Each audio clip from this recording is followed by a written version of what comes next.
ایسے برے ہو جائیں، فتنے کا دورہ ہو، تو پھر ایسے حالات میں ایمان کی حفاظت اور سلامتی کے لیے موت عطا فرما۔ بہرحال اچھے لوگوں کو اللہ تعالیٰ اٹھا لے گا اور برے لوگ باقی رہیں گے، پھر دنیا ایسے ہی چلتی رہے گی۔ حدیث نمبر 4039، حدثنا یونس بن عبد الاعلی حدثنا محمد بن ادریس الشافعی حدثنی محمد بن خالد الجندی عن ابان بن صالح عن الحسن عن انس بن مالک ان رسول اللہ صلی اللہ علیہ وسلم قال لا يزداد الامر الا شدۃ ولا الدنيا الا ادبارا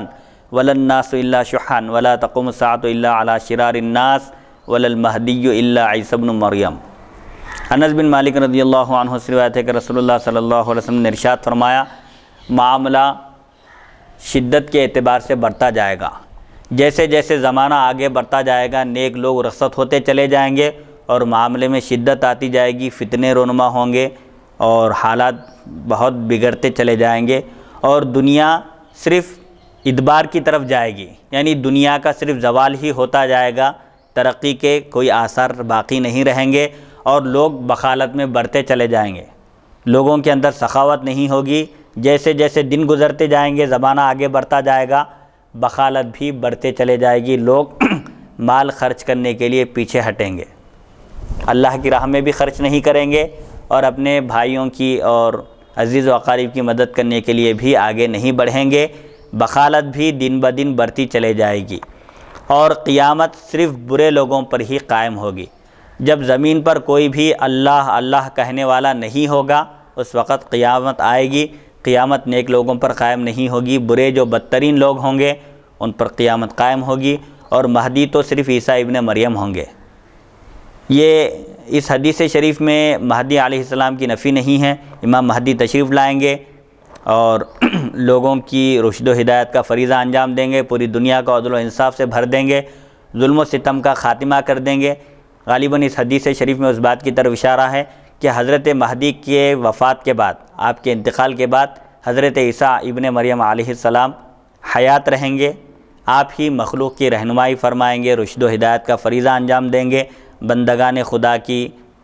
خدمت میں اور ان کی رشد و ہدایت میں آپ مصروف رہیں گے۔ تو ایک زمانہ ایسا بھی آئے گا کہ امام مہدی بھی رخصت ہو جائیں گے، عیسیٰ علیہ السلام اکیلے کفیل ہوں گے اس وقت امت کے، اور ان کو صراط مستقیم پر گامزن کریں گے، ان کی رہنمائی فرمائیں گے۔ بہرحال اس حدیث شریف میں بھی اس بات کی طرف اشارہ ہے کہ جیسے جیسے زمانہ آگے بڑھتا جائے گا، حضور اکرم صلی اللہ علیہ وسلم کے برکت والے زمانے سے جیسے جیسے دوری بڑھتے جائے گی، ویسے ہی زمانے میں انحطاط آئے گا، سختیاں مصیبتیں بڑھتی چلے جائے گی، فقر و فاقے کا شکار ہوں گے لوگ، اور دنیا زوال کی طرف رواں دواں ہوگی اور لوگوں میں بخالت بڑھ جائے گی۔ پھر ایسے وقت پر قیامت قائم ہوگی اور برے لوگ ہی باقی رہیں گے، انہی پر قیامت قائم ہوگی، اور عیسیٰ علیہ السلام اکیلے تنہا اس امت کے کفیل ہوں گے اور نگران کار ہوں گے۔ حدیث نمبر 4040، باب اشراط الساعۃ، قیامت کی نشانیوں کا بیان۔ قیامت کی علامتیں کیا ہیں؟ بہت ساری علامتیں، قیامت کی نشانیاں بیان کی گئی مختلف احادیث شریفہ کی کتب میں، بعض جگہ تفصیل سے بیان کیا گیا اور بعض جگہ اختصار کے ساتھ، اور بعض احادیث شریفہ میں 10 بڑی بڑی نشانیاں بھی بیان کی گئی۔ حدثنا حناد بن السری و ابو ہشام الرفاعی محمد بن یزید قال حدثنا ابو بکر بن عیاش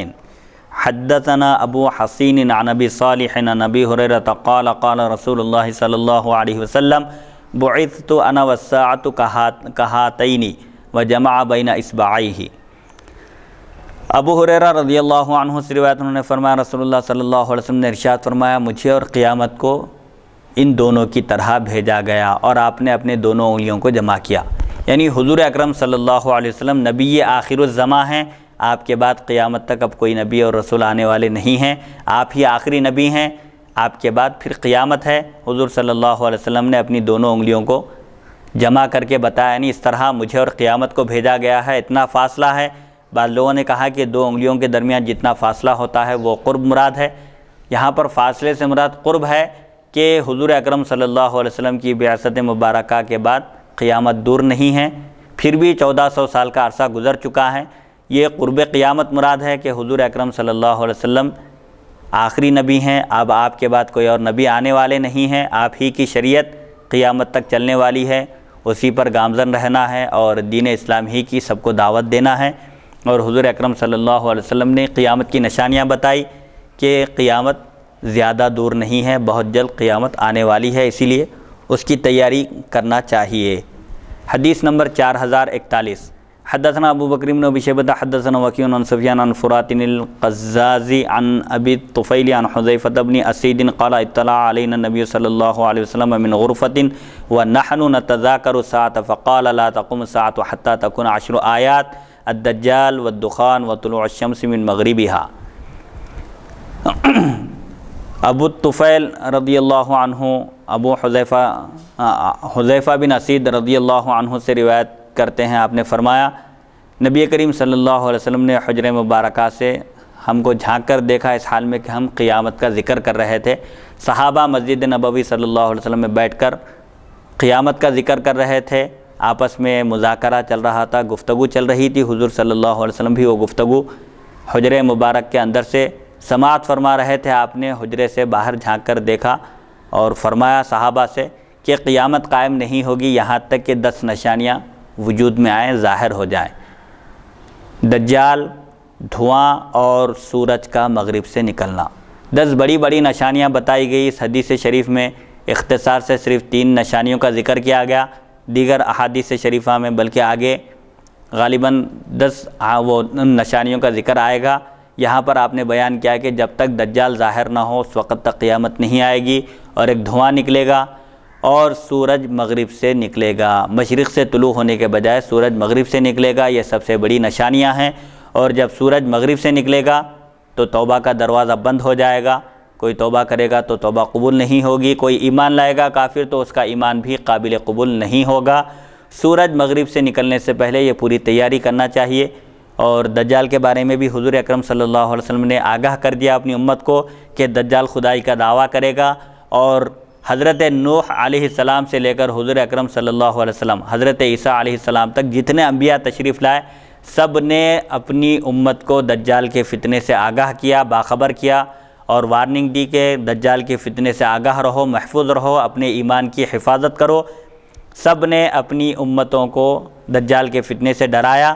حضور فرماتے ہیں لیکن میں ایک بات ایسی دجال کے بارے میں بتاتا ہوں جو اب تک کسی نبی نے نہیں بتائی۔ دجال کو پہچاننے کا طریقہ یہ ہے کہ دجال اعور ہوگا، کانا ہوگا، اس کی ایک ہی آنکھ ہوگی، وہ خدائی کا دعویٰ کرے گا، اور اللہ تعالیٰ کانا ہونے سے پاک ہے، اس کی ذات تمام عیوب اور نقائص سے منزہ اور پاک ہے۔ یہ بات ذہن میں رکھ لو، دجال کانا ہوگا اور اللہ اعور کانا نہیں ہے، اللہ کی ذات منزہ اور پاک ہے۔ دجال کے فتنے سے محفوظ رہو۔ محدثین کرام نے بھی لکھا ہے کہ دجال کے فتنے سے حفاظت کے لیے سورہ کہف کی ابتدائی 10 آیتیں غالباً اس کا اہتمام کرنا چاہیے۔ جو ان آیتوں کی تلاوت کا اہتمام کرے گا وہ دجال کے فتنے سے محفوظ رہے گا۔ ابتدائی 10 اور آخر کی 10 آیتیں جی، بہرحال سورہ کہف کی ابتدائی آیتوں کا ورد محدثین نے لکھا ہے، بعض نے آخر بعد کی بھی آیتیں بتلائی ہے۔ حفاظت کے جو طریقے ہیں وہ اختیار کرنا چاہیے۔ حدیث نمبر 4042، حدثنا عبد الرحمن بن ابراہیم حدثنا الولید بن مسلم حدثنا عبد اللہ بن العلاء حدثنی بسر بن عبید اللہ حدثنی ابو ادریس الخولانی حدثنی عوف بن مالک الاشجعی قال اتیت رسول اللہ صلی اللہ علیہ وسلم وهو فی غزوۃ تبوک وهو فی خباء من ادم فجلست بفناء الخباء فقال رسول اللہ صلی اللہ علیہ وسلم ادخل یا عوف فقلت بکلی یا رسول اللہ قال بكلك ثم قال يا عوف احفظ خلالا 6 بين يدي الساعة إحداهن موتي قال فوجمت عندها وجمة شديدة فقال قل إحدى ثم فتح بيت المقدس ثم داء يظهر فيكم يستشهد الله به ذراريكم وأنفسكم ويزكي به أعمالكم ثم تكون الأموال فيكم حتى يعطى الرجل 100 دينار فيظل ساخطا وفتنة تكون بينكم لا يبقى بيت مسلم إلا دخلته ثم تكون بينكم وبين بني الأسفل هدنة فيغدرون بكم فيسيرون إليكم في 80 غاية تحت كل غاية 12,000۔ عوف بن مالک اشجعی رضی اللہ عنہ نے ابو ادریس خولانی سے بیان کیا، انہوں نے فرمایا میں رسول اللہ صلی اللہ علیہ وسلم کی خدمت اقدس میں حاضر ہوا اس حال میں کہ آپ غزوہ تبوک میں تھے۔ تبوک ایک مقام کا نام ہے، وہاں آپ کفار سے جنگ کرنے کے لیے تشریف لے گئے تھے، غزوہ تبوک میں تھے، اس حال میں کہ آپ چمڑے کے بنے ہوئے ایک خیمے میں تشریف فرما تھے۔ چمڑے کا ایک خیمہ بنایا گیا تھا آپ کے لیے، ایک ٹینٹ قائم کیا گیا تھا، آپ اس میں تشریف فرما تھے۔ پس میں خیمے کے صحن میں بیٹھا تو رسول اللہ صلی اللہ علیہ وسلم نے فرمایا اے عوف اندر آ جاؤ۔ تو میں نے عرض کیا کیا میں پورا اندر آ جاؤں؟ خیمہ چھوٹا تھا تو انہوں نے عرض کیا کیا میں پورے طور پر اندر آ جاؤں؟ تو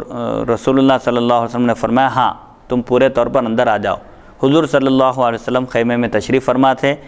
حضرت عوف بن مالک باہر بیٹھے ہوئے تھے خیمے کے صحن میں، تو حضور صلی اللہ علیہ وسلم نے انہیں اندر آنے کی اجازت دی۔ تو انہوں نے عرض کیا کیا میں پورے طور پر آ جاؤں؟ یعنی مزاحاً کہا کیونکہ خیمہ چھوٹا تھا اور یہ بڑے تھے، تو حضور صلی اللہ علیہ وسلم نے فرمایا کہ ہاں تم پورے طور پر اندر آ جاؤ۔ پھر حضور صلی اللہ علیہ وسلم نے فرمایا اے عوف